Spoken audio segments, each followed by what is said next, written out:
අපි අහන්න ඕන අපෙන්. අපි බැලුවද අපේ දරුවා දිහා? අපේ දරුවා වෙනස් වෙලාද කියලා බැලුවද? දෙමව්පියනි අනුන්ට ඇඟිල්ල දික් කරන්න ඉස්සෙල්ලා කරුණා කරලා බලන්න Taman දිහා. දරුවට ඇයි වෙන්දට වඩා කේන්ති යන්නේ? ඇයි දරුවාගේ ඇස් දෙක රතු වෙන්නේ? ඇයි දරුවා කඩා වැටිලා ඉන්නේ? ඇයි දරුවා මෙහෙම ඉන්නේ? හුස්ම ගන්න බෑ. හුස්ම ගන්න බැරි වෙනකොට මේ ආකාරයට ඉන්නකොට රංගනයේදී කියලා දෙනවා ආංගික අභිනය කියලා එකක්. ඒ ආංගික අභිනයේදී අපිට ඍජුව ඉන්න කියලා කියන්නේ.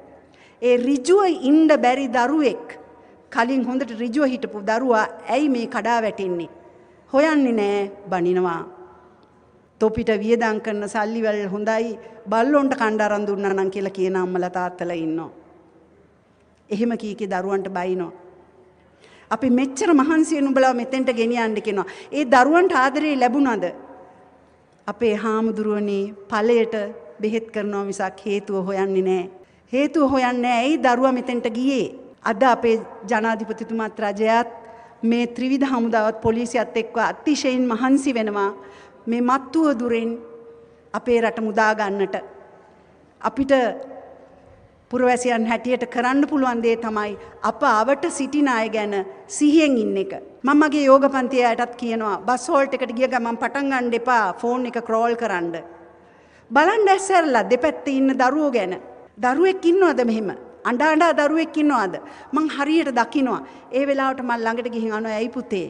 සමහර විට ඒ ළමයා සිය දිවි නසා ගන්න යන්න හදන දරුවෙක්. අපේ පුංචි ආදරය, අපේ පුංචි හිනාව ඒ දරුවව ජීවත් කරවන්න පුළුවන්. සමාජීය සෞඛ්‍ය මීට වඩා සුවපත් විය යුතු කාලයක් හැටියටයි මම දකින්නේ. මගේ දරුවා, මගේ ගෙදර මෙන්න මෙතනින් අපි ඉවත් වෙන්න ඕන. අපි පුංචි කාලේ තිබුණේ පුංචි ගෙයක්, ලොකු පවුලක්.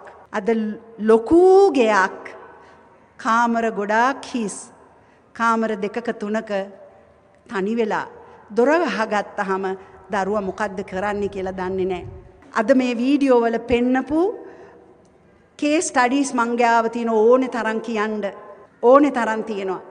වියදම් කළා ලංකාවේ බේරගන්න බැරි වෙනකොට දරුවගේ තත්ත්වයේ තේරුම් ගන්න නැතිකොට ගෙවල් දොරවල් උගස් කරලා පිටරට යවනවා උගන්නන්න. මාස 3ක් යන්නේ නැහැ දරුවා ආපහු එනවා. සම්පූර්ණයෙන් විනාශ වෙලා. මේ රටේදී ටිකක් විනාශ වෙලා තිබ්බා දරුවා හදාගන්න කියලා පිටරට යවුවා. සම්පූර්ණ විනාශ වෙලා එනවා දරුවා ගොඩ ගන්න බැරි තරමට.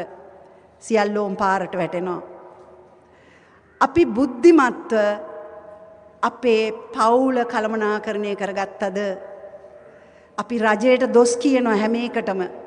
අපේ දරුවා හදාගන්න එක රජයේ පලිද? මම මේ කතා කරන්නේ ඉන්න ඕනම රජයක් ගැන. අපේ රජය හදාගන්න අපේ හැම පවුලකම ඉන්න දරුවෝ හදාගන්න ජනාධිපතිතුමාටත් මේ ඇමති මණ්ඩලයටත් පුළුවන්ද? ඒක එතුමන්ලාගේ වගකීමද? අපි අහන්න ඕන අපෙන්. අපේ දරුවෝ අපි බලා ගන්න ඕනේ. දැන් මේ ව්‍යසනය විශාල පිරිසකගේ සහභාගීත්වයෙන් ඔඩුදුව පුතුවාලයක් බවට පත් වෙලා තියෙන වෙලාවක අපිට මේ ලැබෙන අත හපා ගන්න නැතුව අපිට පුළුවන් ප්‍රමාණයෙන් අපේ දායකත්වය ලබා දෙන්න ඕන. පක්ෂය මොකක් වුණත්, රජයේ ඉන්න බහුතරය මොකක් වුණත් කරන කාර්ය අපි වෙනුවෙන් නම් ඇයි පහු බහින්නේ? ඇයි අපි පස්සට යන්නේ?